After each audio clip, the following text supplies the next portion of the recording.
Well, hello everybody, and you are most welcome to another edition of Writer's Block with Miriam. I'm Miriam O'Gara-Kilmurray, and I have with me today our go-to expert on self-publishing in Ireland, and her name is Orla Kelly. Orla, you're very welcome. Thank you so much, Miriam, for having me on your show. I am delighted to have you on. And can you just talk to us about where you are at the moment, and also the publishing house and when you started it? Yeah, absolutely. I suppose COVID really hasn't been all that bad for everybody. It actually took a lot away of the procrastination and the excuses that a lot of people had for not finishing their book. Okay. And, the book that they always wanted to write, now was their time, because there was very little other distractions. And this has been the one positive thing to come out for many people, that they can say, well, that year wasn't all that bad. Look what I have done. And nobody can ever take that away from them. And I'm so delighted. I am absolutely, really, really busy work-wise. And it's fantastic. And I love working with authors because they have such talent, such creativity, such expression. And I love helping them to fulfill their dreams of being a published author. And I suppose I started off as an author myself, purely by accident. And, really, it's only through at a networking event that somebody said to me, you have a talent for this. You have written books, you have published your own book. Why don't you turn this into an idea, a business that you can help others to get published who may have not been successful going the traditional route? So since 2014, my business has gone from strength to strength. Well, that is a very daunting, a very, very brave, I hate to use the word brave, it's so overused and can sound patronizing, but it really is a very brave thing to do, because the thought occurred to me to do that once. A couple of people said it to me, but I know I would not have the eyes, and I would not have the know-how and the patience to deal with that world, which can be very difficult at times. You must have had to do so much work on, which companies to self-publish with. Don't you use Ingram Spark quite a bit? I do. I use Ingram Spark, and I use Amazon, and I also use, for authors then who want, maybe a lot of print copies, it may be more economical for them to buy them, here through local printers in Ireland, who give a better, I suppose, price for bulk buying than the Amazons or the Ingram Sparks. And again, I suppose, like there is a lot. Sometimes I feel I'm working in air traffic control because I've planes circling, I've planes taking off, landing. You're managing people's expectations, you're managing deadlines, you're managing personalities. Yes. I'm working in multiple genres. I'm working from poetry, science fiction, fantasy, non-fiction for business books for people, romance, thrillers, murders. I don't think there's one genre. Religious, I haven't published. And I suppose with each new genre, it pushes me a little bit further, because each book needs to fit very well into the genre that you're publishing. So I have to understand as a publisher, the author, their expectations, but I also need to understand their story and to make sure that it is fitting with the genre they want to publish. The cover design has to be spot on. So I have to really know what works, what doesn't work. And that's why every author I work with, I read their book in its entirety. And that allows me to give them the best possible feedback and service also. And that's what I'm saying when I say the amount of research that must have gone into this, because you've got to know all about graphics departments, you've got to go the whole spectrum. And what about actually dealing with bookshops? Did you find that was difficult? I know when I published through Amazon, because I'm an author myself, a self-published author, but it is impossible to get them into those books into bookshops here. You just have to resign yourself really to the fact that you'll be selling through Amazon, which for the moment suits me. But what about if you're going with a different publisher and yet it's self-publishing? How would How would you approach bookshops then? Was that difficult in Ireland? It is, and you know, it depends on a lot of factors. Okay, first of all, bookstores are amazing, and I think everyone needs to support their local bookstore. Okay, because every author may dream of having their books in the bookstore. Okay, but bookstores are businesses as well. Okay, so they have to stock their book, they have to, you know, they're looking after the whole finances, and you know, and if your book is on their shelf, then it's taking up space. So you know, the more any author can do to help a bookstore sell their book and get footfall through the door is going to help. I think a lot of authors can really help bookstores by, if they are approaching them, to say, look, you know, I would really love it if you could take on, you know, some copies of my book, just letting you know I am here to support you. I'm not expecting, you know, anything major in return. So here's where I'm coming from, an author. I am actually, on my Facebook page, I'm actually going to tell people where the book is found for, and your bookstore will be listed as that. I will include a photograph of your bookstore, and I will even run a paid advert for, say, 5-10 kilometers or 20 kilometers in your vicinity. And you know, I am willing to do this if you're willing to stock my book, you know. And I also have infographics with nice little information images of my book cover and a little bit of a teaser, and who this book, if you enjoy X author, you would also enjoy this book.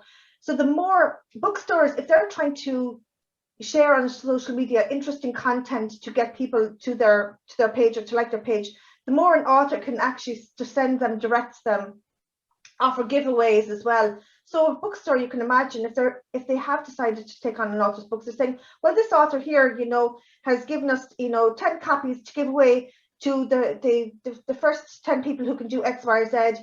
Or if you can actually like and share the post, you know, you will be in for a competition. And that's actually helping the bookstore as well, you know. Also, you know, by following bookstores and sharing their content on social media before you'd even approach them, you know, and again, telling them this, that look, you know, they will be able to see their posts themselves if somebody who's liking them, who's sharing them. So they kind of know you. You have to kind of warm up bookstores before you approach them. And also, the more information you can give them about books, because again, some bookstores, sadly, they are tied into contracts with book distributors. Yes. And no matter how much they would love your book, they just can't do it. Okay. Yes. So that's why, you know, some independent bookstores, maybe in the vicinity of an author, will have a certain amount of discretion and can take them on, but they will expect you to post them the books, and really don't expect to get paid until all the books really are sold, or until they need to order a new batch. Okay. And again, the more you can do for the author, offer to do readings, online readings even, you know, and post them the videos that they can share. Really, I think bookstores can be friends for life, definitely. So there's a lot authors can do. And do we have in the country at the moment, do we have bookstores that are specializing in self-publishing authors? Has that happened yet? No, it hasn't. It hasn't happened yet. Because look, I suppose a lot of self-published authors would be quite unknown, you know. So the bookstores, to get people in the door, it's a business. So they will go where they will buy where the demand is. Okay. So really, you know, obviously some bookstores, you know, may have a particular draw for Irish authors because they may ship a lot to the US market. So they would be particularly more interested in Irish non-fiction books. Okay. But saying that, you know, I think even if any author just set aside an afternoon and just actually, you know, just contacted, you know, or actually just did out a pitch to each of the bookstores, and even just email them, but follow up with a call and show them some infographics, show them that you know a little bit about their bookstore, but do like, share on Facebook, Instagram, Twitter, anywhere, because they need to feel supported if they are to, you know, to give something in return. So given that we're going through this second year now of a pandemic, what do you think the shifts are in the business? What has been the standout change for you? I have noticed, actually, for me as a publisher, the quality of the writing coming through has really increased. Really? It really and truly has, because I think a lot of authors have had more time to perfect their craft. Okay, so the quality of the writing coming through is a lot better. There are a lot less mistakes. The stories are a lot more solid. Even for the non-fiction books, they have had the time to invest in their books, because when you're an author, your book is an investment. It's an investment in your writing. It's an investment in yourself, which I think is the greatest gift you can give to yourself as well. The gift of time to Absolutely. say, this is me, and I am happy to share it with the world, because this is how I express myself. I mean, we express ourselves through our words, but we also, how powerful it is to express ourselves through our writing. It's amazing. It is. It's absolutely amazing. So the kinds of packages then that you would offer. So I think I noticed on your site, you'd go gold, silver, bronze, and they would be different pricings, offering different types of service. But I'm just wondering, and this is one of the reasons why I went the self-publishing route myself. It does seem as though whether you go with a red brick publisher, traditional publisher, or whether you go self-publishing, the demands on the author to promote their own book are the same. They absolutely are. And I don't think people realize that they have this dream that, you've the glamorous life of an author, and you're getting all this six-figure income, and you're made. But really, when you go traditional, you have very little control over the pricing of your book, for example. So, and often, yes, traditional publishers do give authors a certain amount of say, but they themselves are businesses. So if they feel what they know is better than what the author wants and what will make them more money, they're going to go with that. And that's totally understandable too.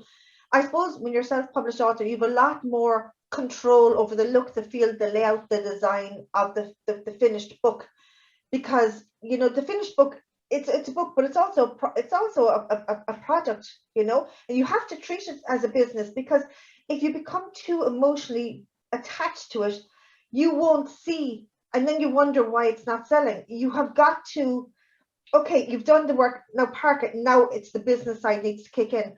And you very much do, even as you say, traditional print or traditional published authors have had to learn how to do social media marketing completely, and it's not that glamorous to do that, but they do have to do it, and it is a skill set that they have to develop or pay someone to do it for them. And I always highly recommend that.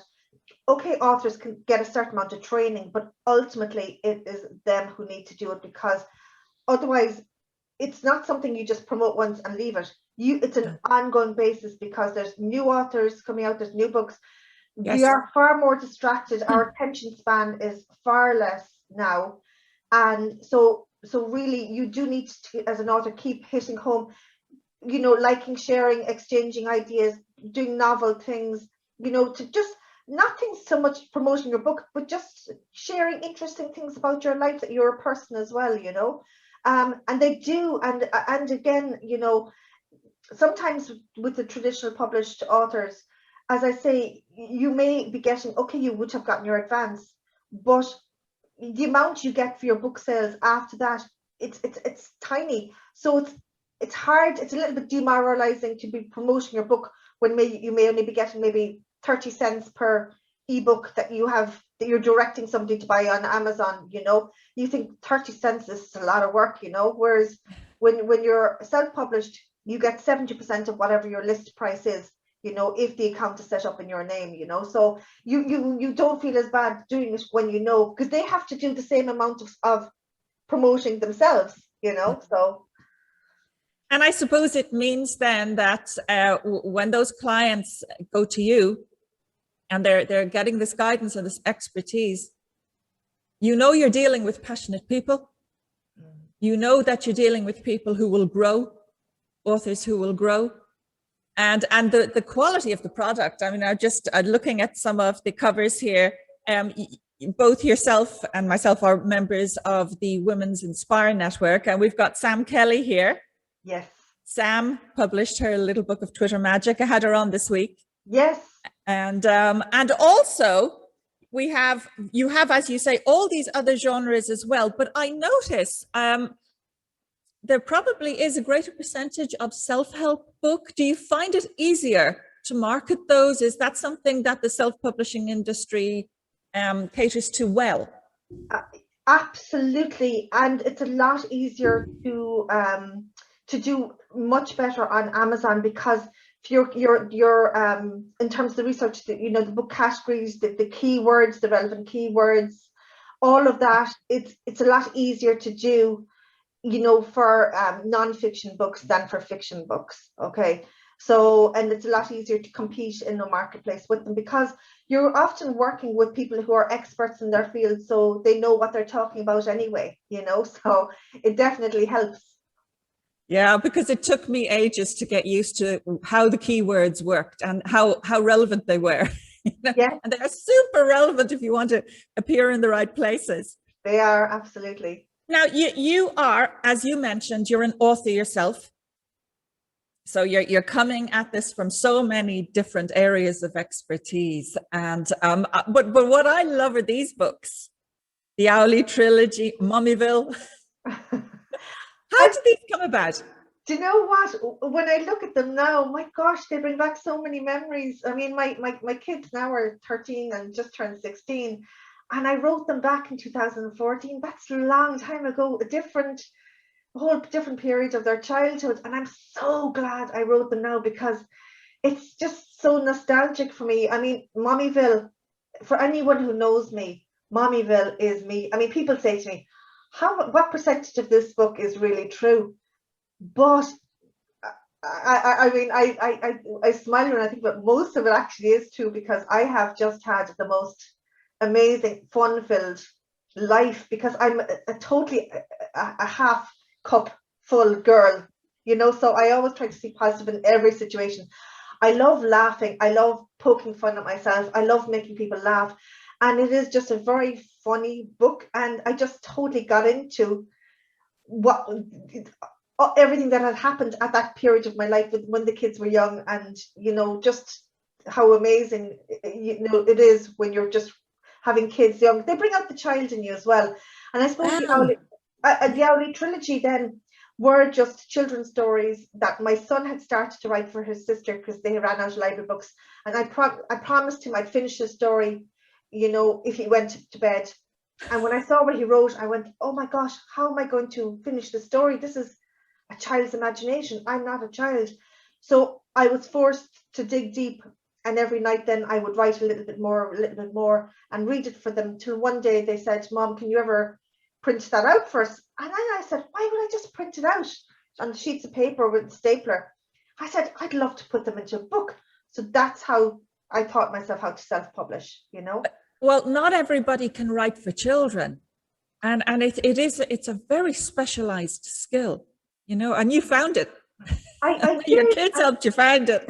They did, because I have come from, my previous working life was as an environmental consultant. So I would have been working technical, analytical. I'm a scientist by background. I'm a biochemist and an environmental analytical chemist. So my background is science, facts, everything. But when you have kids, you need to get down to their level. Forget the facts and the science. I couldn't build a jigsaw to save my life before I had kids. So a lot of team building skills I was useless at. I couldn't do stuff. And I was, and it's only now since I have kids that this other part of my personality and my brain became tuned in and developed. And I look back now, and I'm so glad I have that to show.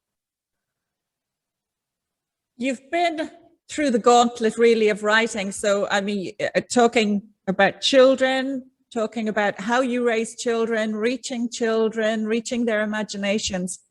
And then you have also real life, adult anxieties, difficulties. We all go through them. You have actually written also on PTSD. Yes. And this is a wonderful book, and I have just read it, Life Shattered. And it's again focused on PTSD, and PTSD is something that I was diagnosed with, and it still reoccurs in my life from time to time. So I read this and thought, oh my gosh, Orla, I never knew this about you because I've known about you now for a few years. And I read the book over the last couple of days. And I have to say, it was so well written, so well planned. It deals in bite-sized chunks with grief, with fear, with depression, with all these things. And yet it doesn't pull the reader into what could vary, I suppose, now that you've mentioned you were working in the environment and that your background is as a chemist. That's all clinical and analytical. And that could very easily have ruined this book, but you didn't do that. You didn't allow that to happen. You kept linking with the reader, putting yourself in the position of the reader right the way through, which, you know, for me, I saw that immediately, both as an author and also as someone who was diagnosed with PTSD and who rattles the cage from time to time saying, I don't have it anymore because it doesn't hold me back anymore. But the thing is, it can do. And when the pandemic hit, in the first 3 months of this pandemic, it all started to come back, even though I hadn't had episodes of it for about 10 years. You know? So it kind of was a warning to me that I need to still look after myself. And that process of looking after yourself, of how to actually look at PTSD, for example, what is it? And actually then start taking care of yourself was so well written in this book. So can I just go there for a moment? Sure, no and problem. say, first of all, what is PTSD? It's a very broad label, isn't it? It is, and I hate the word label. Me too. Because I don't think any two human beings are the same. And like PTSD, I suppose, is post-traumatic stress disorder. And there are even many different facets of it. And I suppose with any particular book, you know, one of the things I love about writing is that, you know, yes, you can write fiction, non-fiction, but when you write, it's taking you in whatever direction you want to take it in. It's wherever your imagination is pulling you towards, and you just write. And I think the time I wrote that, I just felt there was something on television. To be honest with you, I rarely watch the news now. I just don't, because it affects me. I'm like a sponge. So Yeah. I have to protect myself, okay? I can't help others. I can't publish, I can't be of benefit to myself or my family if I soak in. That doesn't mean I'm emotionally detached or I'm somewhat less human. I'm very human, but I'm also very sensitive and susceptible to the pain of others, because I feel such a deep connection with other people and their pain. I take on their pain. So something happened to me on television, on the news at the time. This is going way back. And I remember saying to myself, I think it was out in Syria, and God, this war is still going on. And there was, you know, and I just said to myself, I was looking at the children and the adults, and I said, my God, I'm sitting here having my cup of tea with digestive biscuit, and I am there. I'm not here anymore. I am there with these people. And with the TV cameras, you're taken right to the sites of bombings and hysteria. And, you know, I just, even saying it now, I just feel the goosebumps even coming up on my skin. And I just said to myself, my God, the trauma of these people and the children who, as they grow up, living in these sites, the childhood trauma they're going to have, the adults, you know, the post-traumatic stress disorder. And I just felt compelled to write. I just said to myself after that, I don't know who's going to help or what. I'm not an expert, but I just felt empowered to write. And after making that, I suppose, decision, I suddenly felt, why am I after making that decision? I don't suffer from PTSD. I'm affected by what I see. But how can I write something that will help others? And I suppose that's how that book just came about. It's because I felt I wanted to kind of get as real as I could and understand as much as I could. And if I could help in whatever way I could, I would. And that was my decision. Yeah, you're very empathic, and that comes across in the writing. But you also, I love the quotes that you put in. I mean, you've got this wonderful one from Jim Carrey. If you aren't in the moment, you are either looking forward to uncertainty or back to pain and regret. Yeah.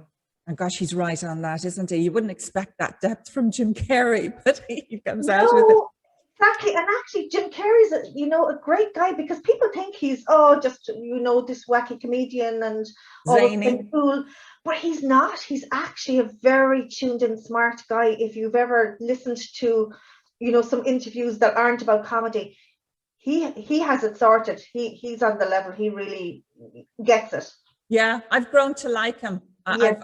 I've been watching him lately as well, and I was quite surprised. I wasn't ever madly keen on his particular form of humor, but I was impressed by his interviews afterwards.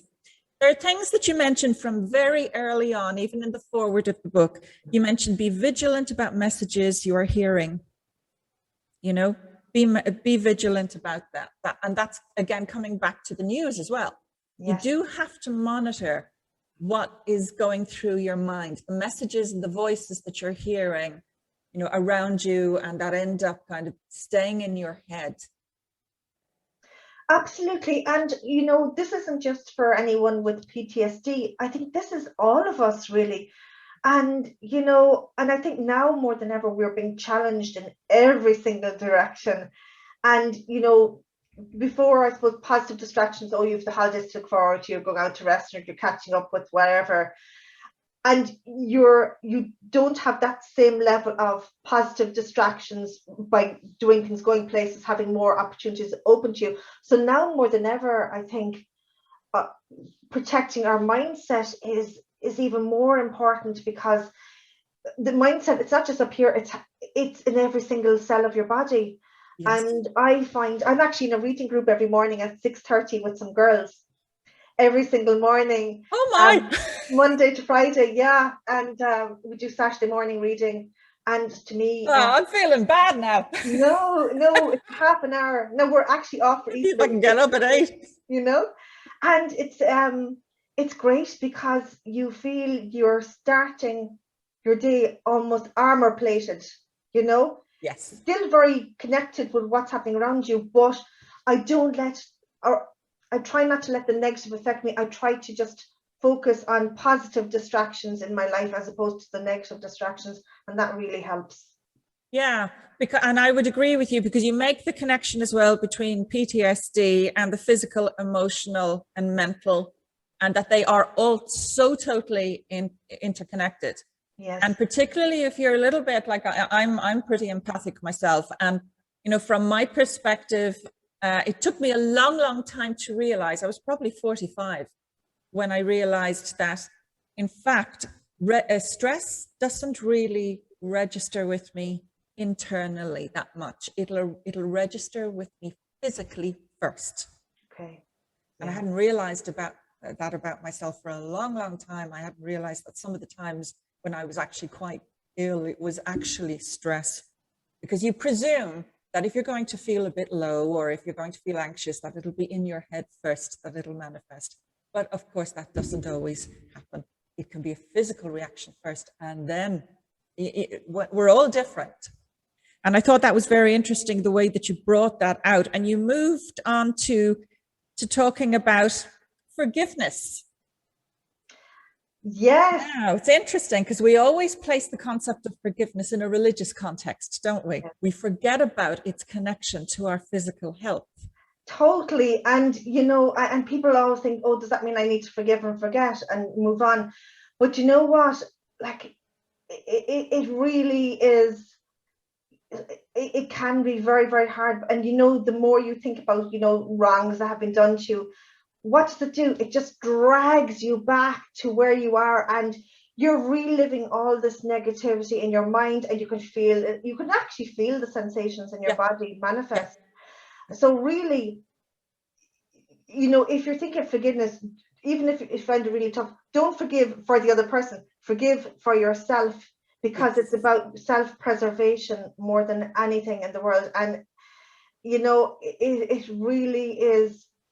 Because if you imagine, as somebody once told me, it's almost like, we have so many, as we get older and as more trauma and stuff happens, there's more almost like strings tying us all around us, and it's pulling us in every direction, and we're not free.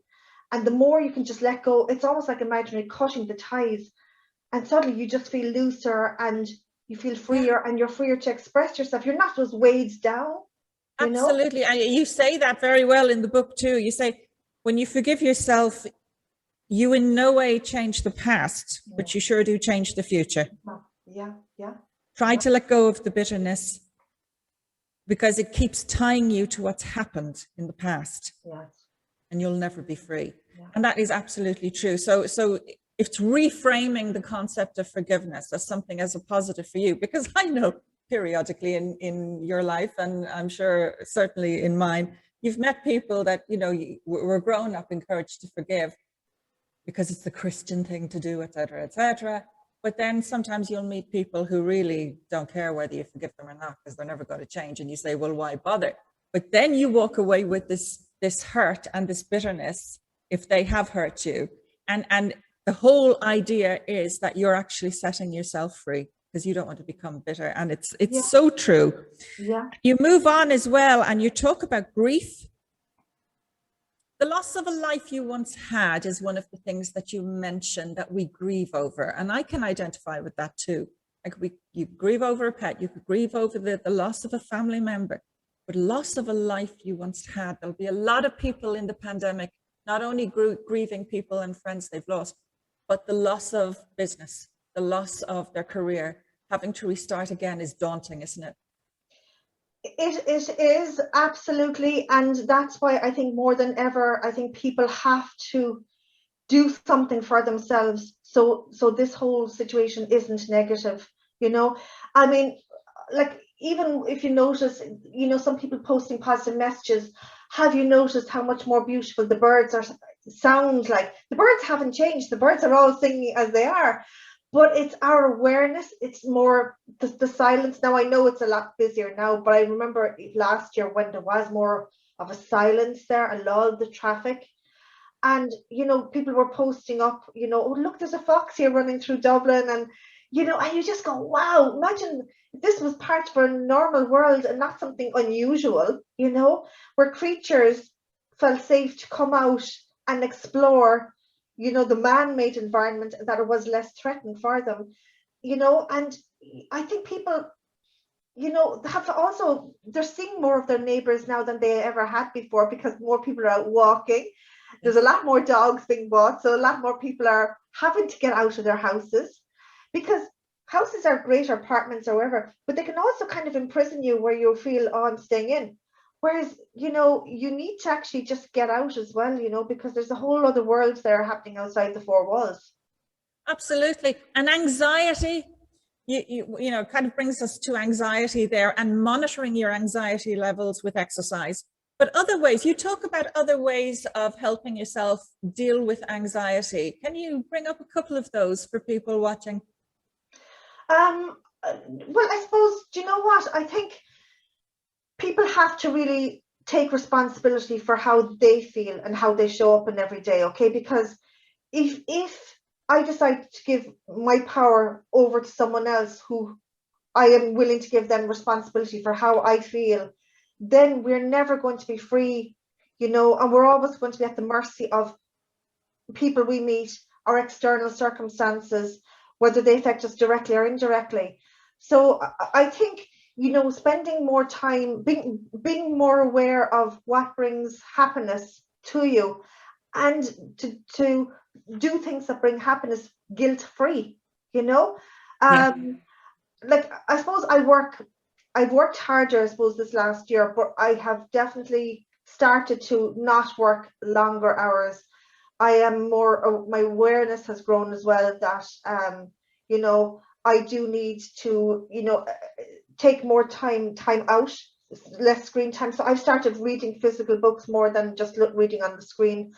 My last year, I have totally invested in my mindset. I never did really before, you know. Yes, I did to a certain extent, but my last year, very much so. And I do find now that even days I don't do anything positive to reinforce what's in here and to help in here, I feel slipping, because I'm human, you know.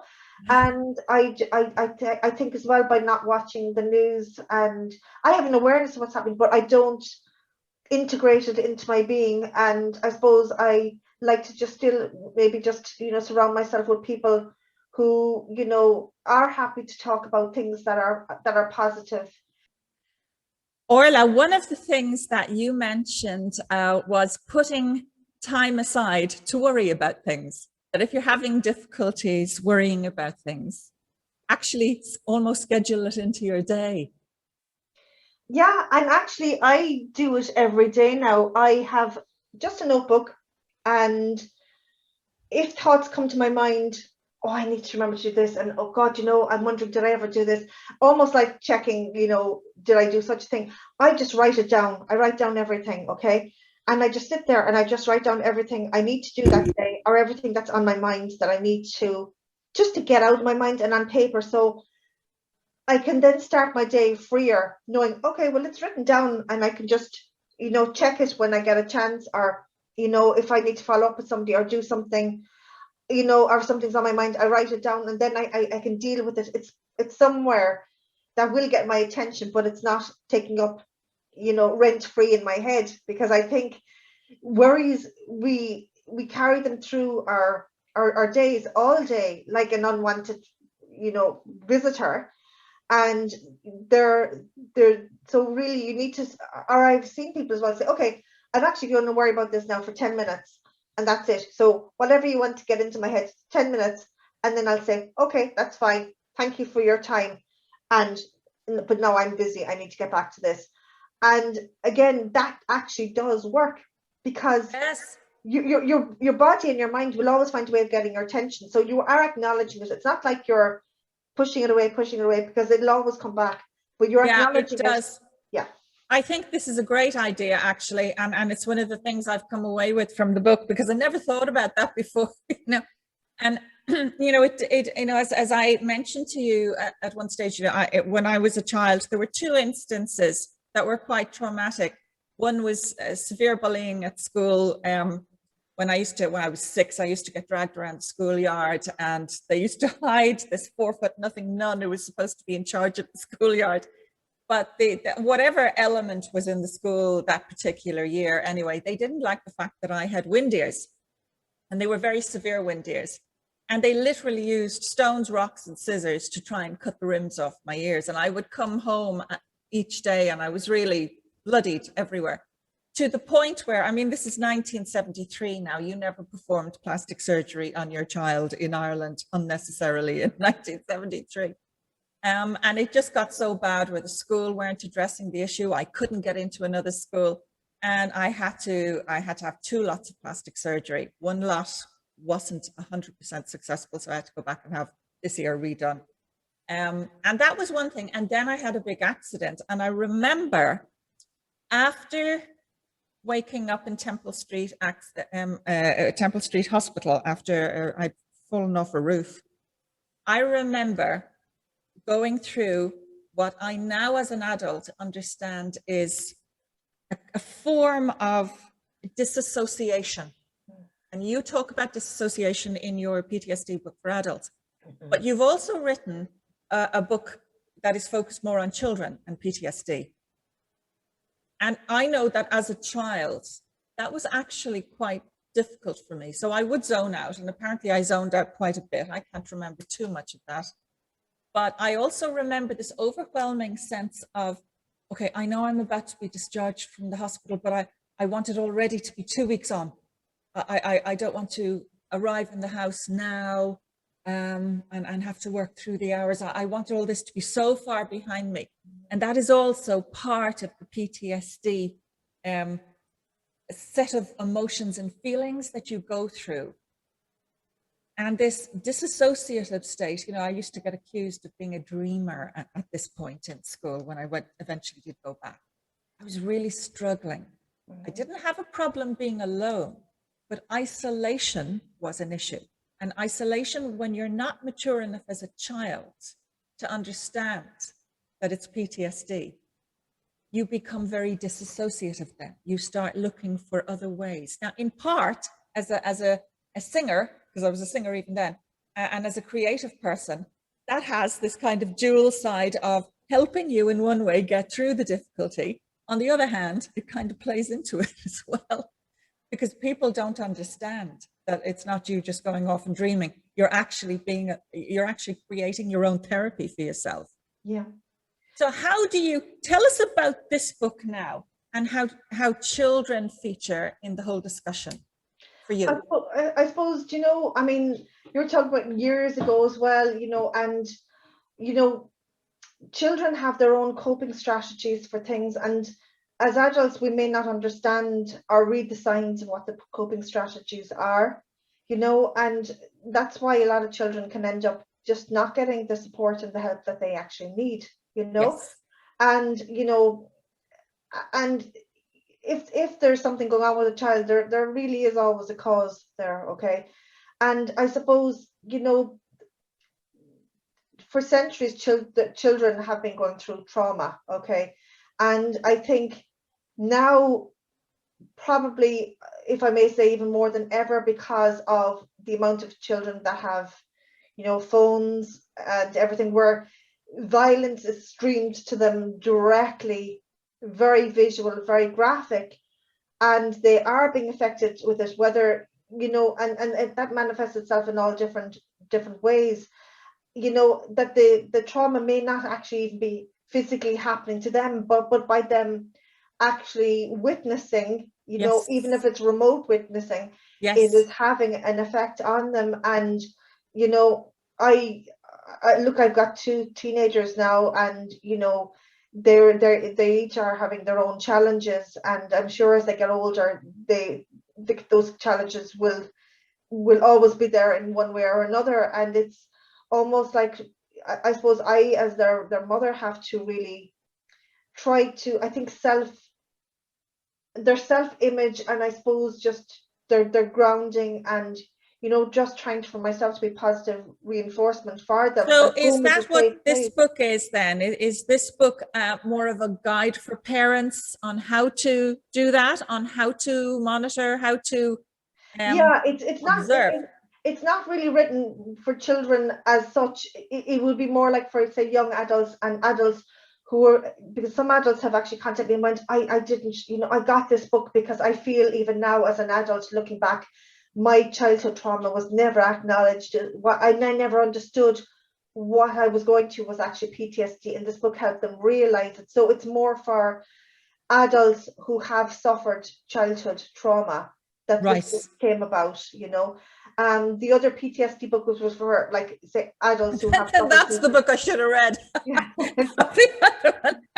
Yeah, but, you know, I actually believe it, I found the childhood one a lot harder to write. I felt, believe it or not, more, maybe because I felt so sensitive that to the suffering of children, I think, and I think the fact that I was a parent, I really enjoyed, if enjoyed is a word, writing the other PTS book for adults. But this one I found heavier going, because I just felt no child should have to suffer. And I thought of my own kids and how lucky they are to live in where home is a safe place, where we live in a, you know, safe country, where they are safe and protected, and where, you know, and I just felt there were so many children, you know, either adults who suffered childhood trauma, or children growing up now who are undergoing trauma, and what type of adults are they going to be, having suffered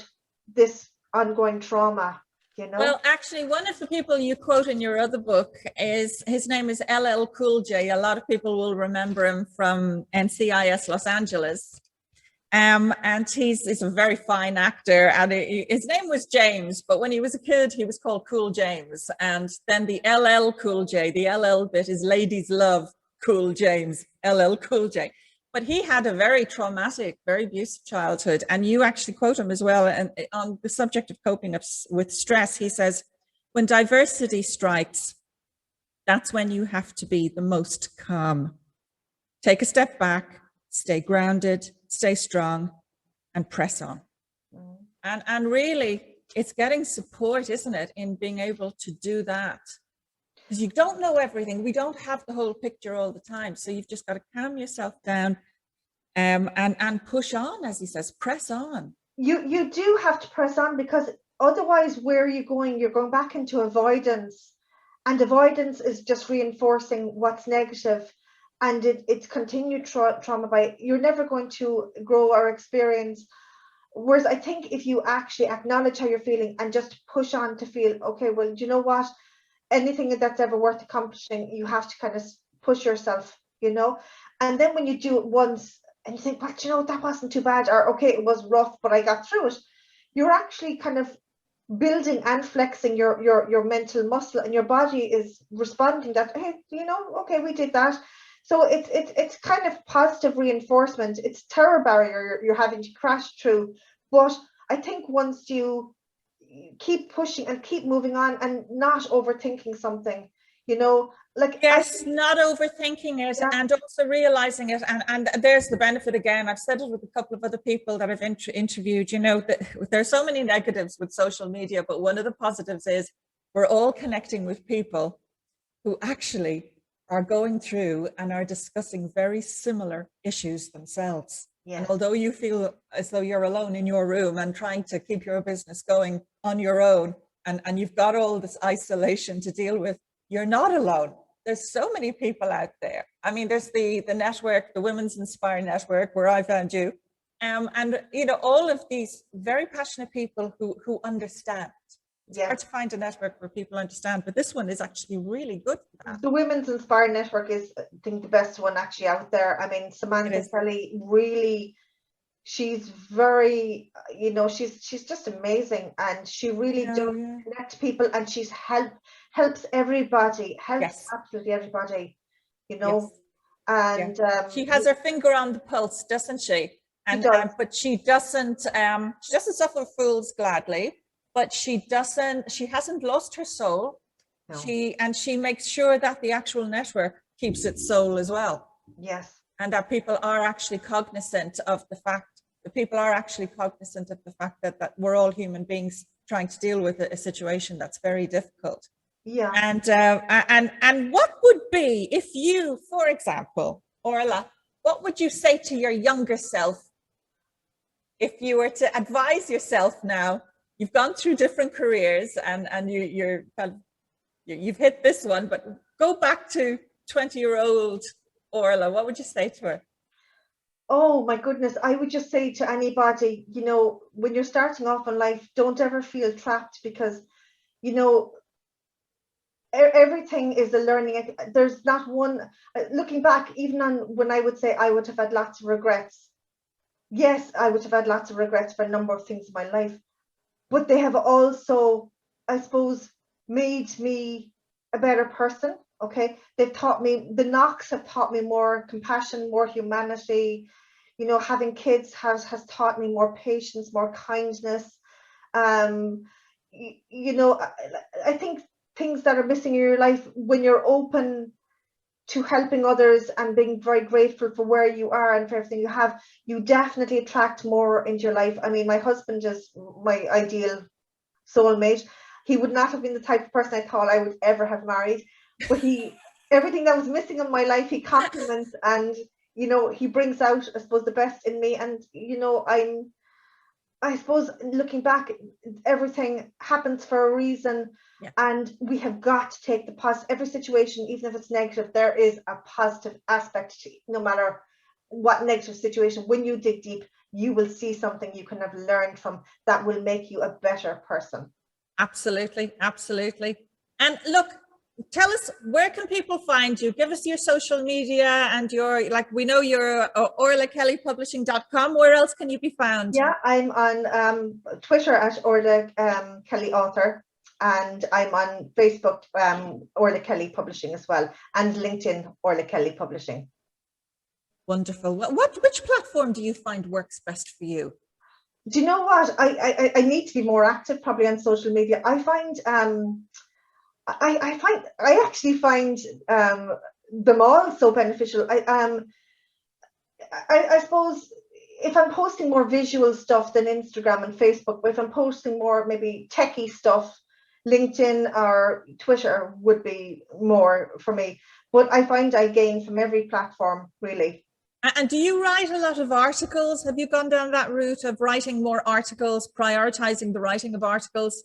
No, it's probably something I need to do, but I suppose I've been so busy publishing myself. I want to kind of get back into more writing more books myself. That's one of my Yes. goals going forwards, you know. I really Yes. do want to get back to writing. That's because I find I've spent so much time, I suppose, helping other people. I want to do something for myself now. Yeah, it's time, isn't it, Orla? It's time. Get back in there. Listen, thank you so much for being on the show. You've been very, very interesting. And I know loads of people out there, whether they're authors or not, will be fascinated by your journey and by the success of the business. And spread the word, everybody, because Orla is fantastic. She has built herself a wonderful reputation and she can come at things from so many different angles. And as you can see, she is very, as the Americans say, very personable. So we're delighted to have had her with us today. And I wish everybody well and take care of yourselves. Stay safe. And we'll see you on the next edition of the show, hopefully next week. Bye-bye.